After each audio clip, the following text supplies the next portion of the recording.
Xin chào cả nhà. Ngày hôm nay Oanh lại tiếp tục trong chương trình 3001 kể và nghe câu chuyện The Pen Story. Đối với phần này thì Oanh xin kể cho cả nhà nghe, kể cả tiếng Anh và tiếng Việt. Đây là câu chuyện cây viết. Ờ, và vật này là gì? Các bạn gọi đây là cây viết. Đối với chúng ta, đây cũng là cây bút. Nếu chúng ta đưa vật này đến trước con chó thì chúng ta sẽ nói gì với vật này?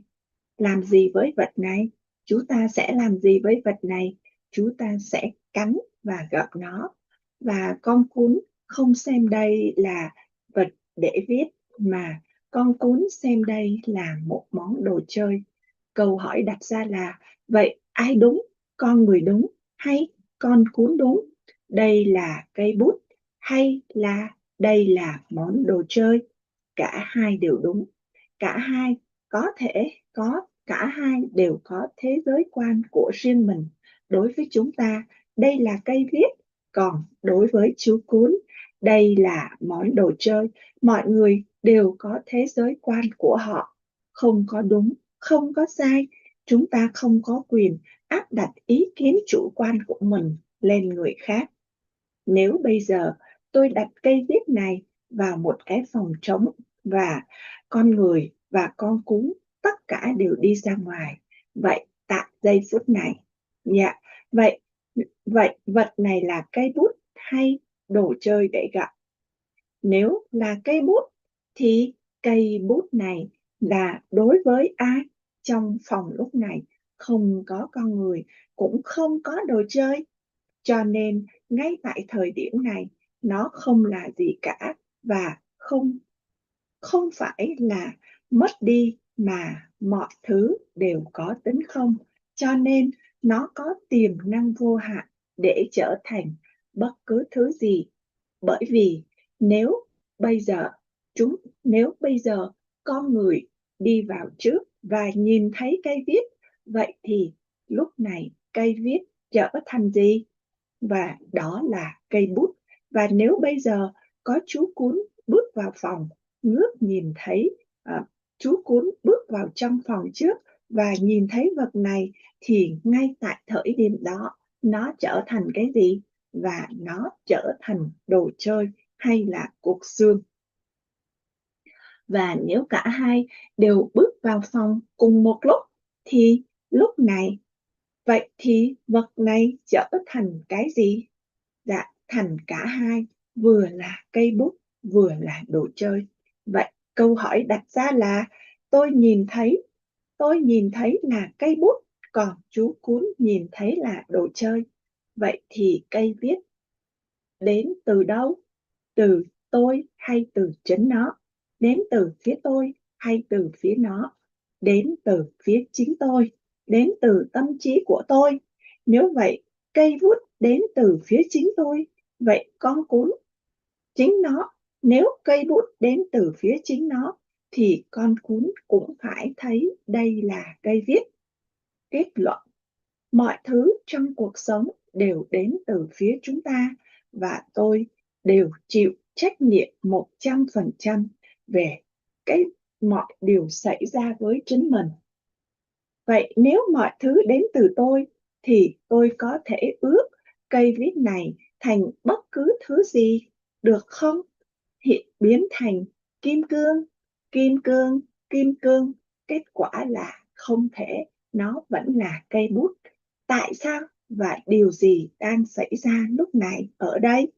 Mọi thứ đều đến từ phía tôi, không bằng cách tôi ước mà có được.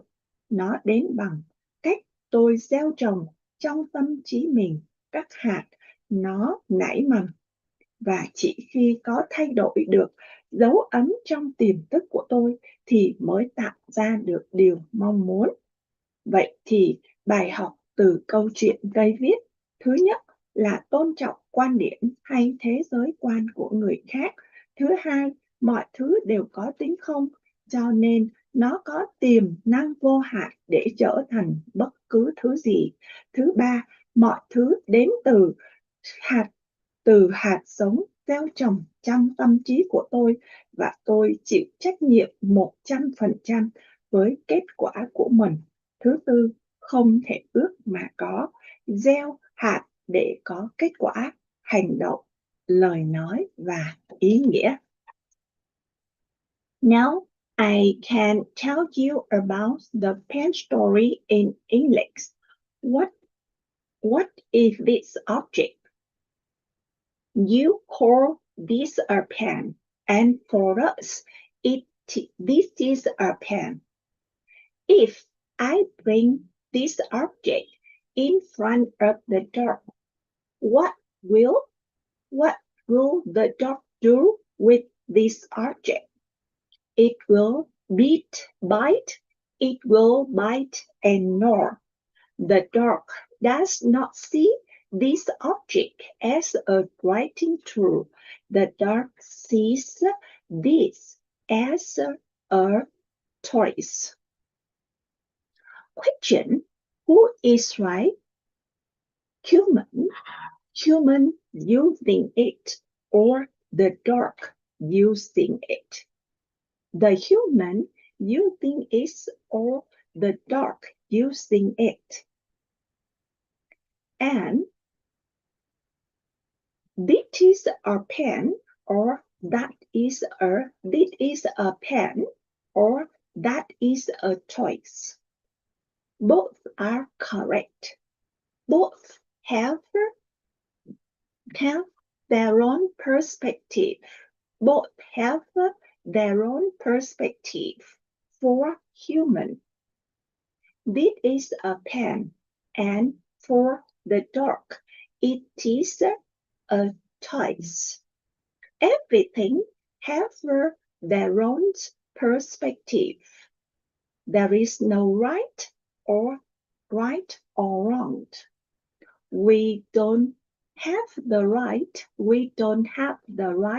to impose our subjective opinions on others.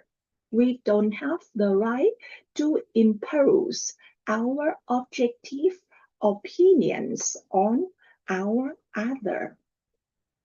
If I placed this object into an empty room,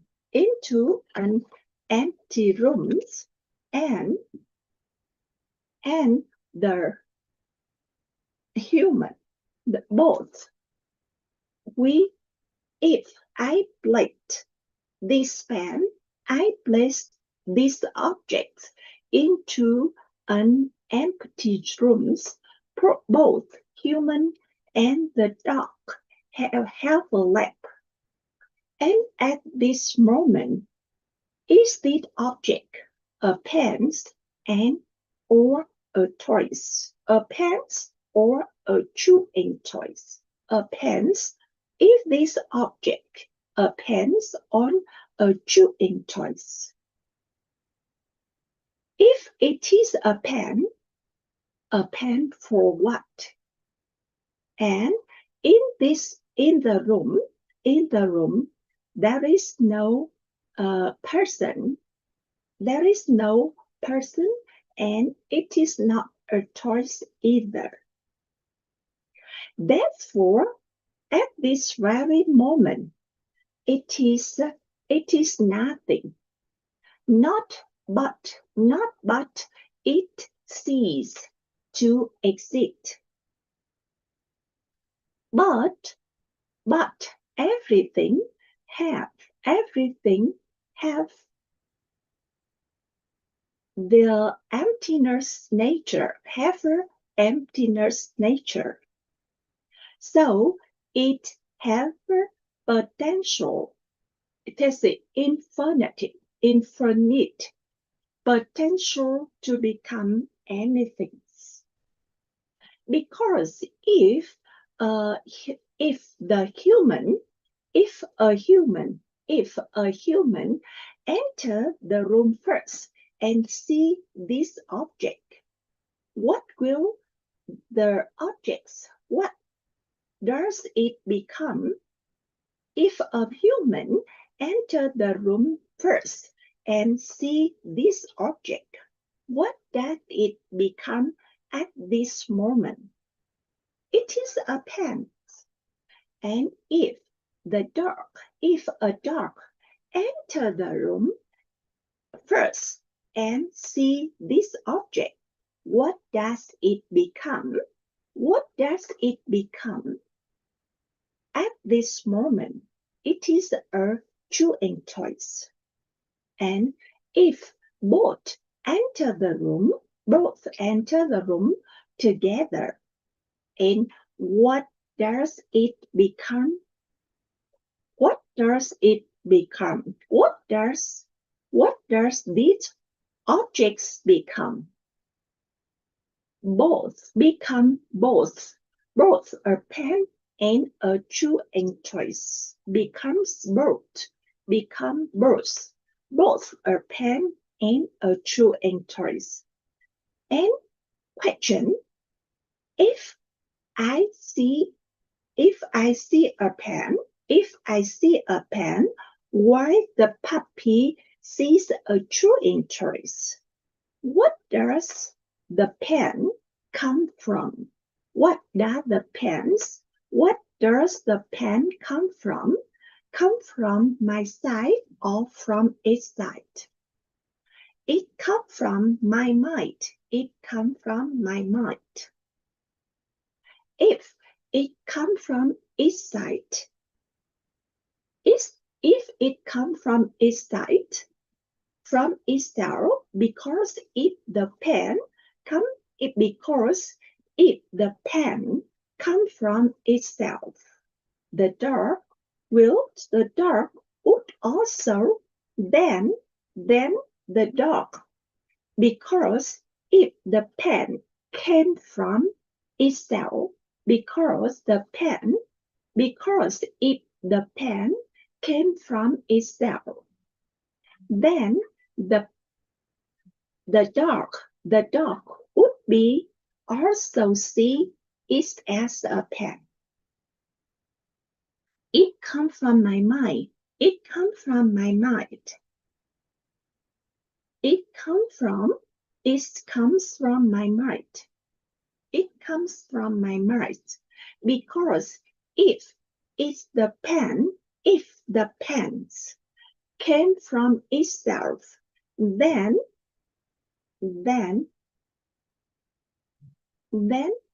the dog would see it as a pen. Would see a pen. So conclusion: everything in life comes from outside. Everything in life comes from outside. I am.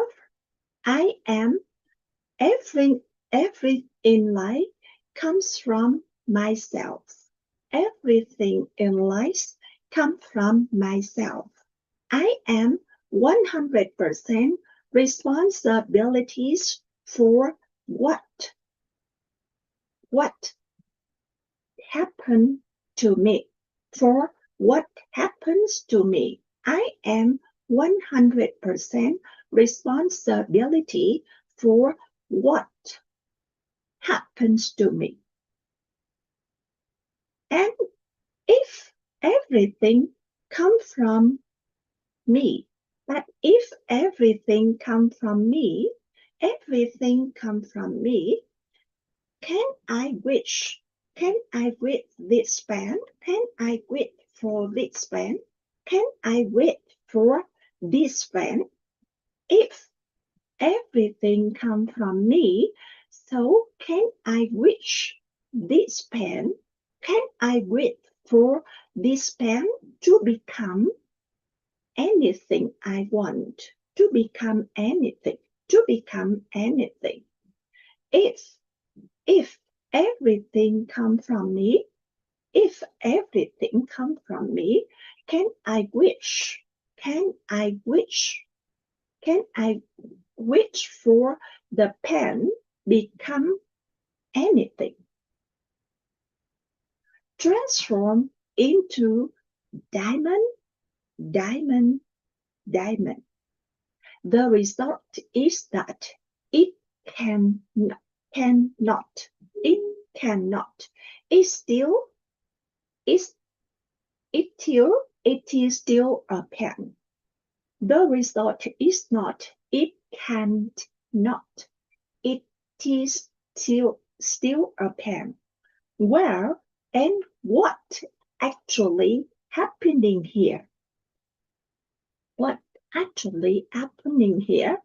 Everything comes from me, but it is not by me to become. It is not by me, but not by me wishing for it. Everything comes from by me, but it but not by me, but not by me wishing for it. It comes by planting seed in our mind that would spout, that will spout. And even only when the impressions only when the impression in our subconscious change can we create our desired result. Can we create desired result? For lesson from the pen story, respect their own perspective, and or good viewed. Everything helps the emptiness, and it have infinite, but central to become anything. Everything comes from me, so I am 100% responsible for my result. For can't wish for it. Plant seed to guess result. Word, actions, words, and thought. Action, words, and thought. That's all. Thank you for listening.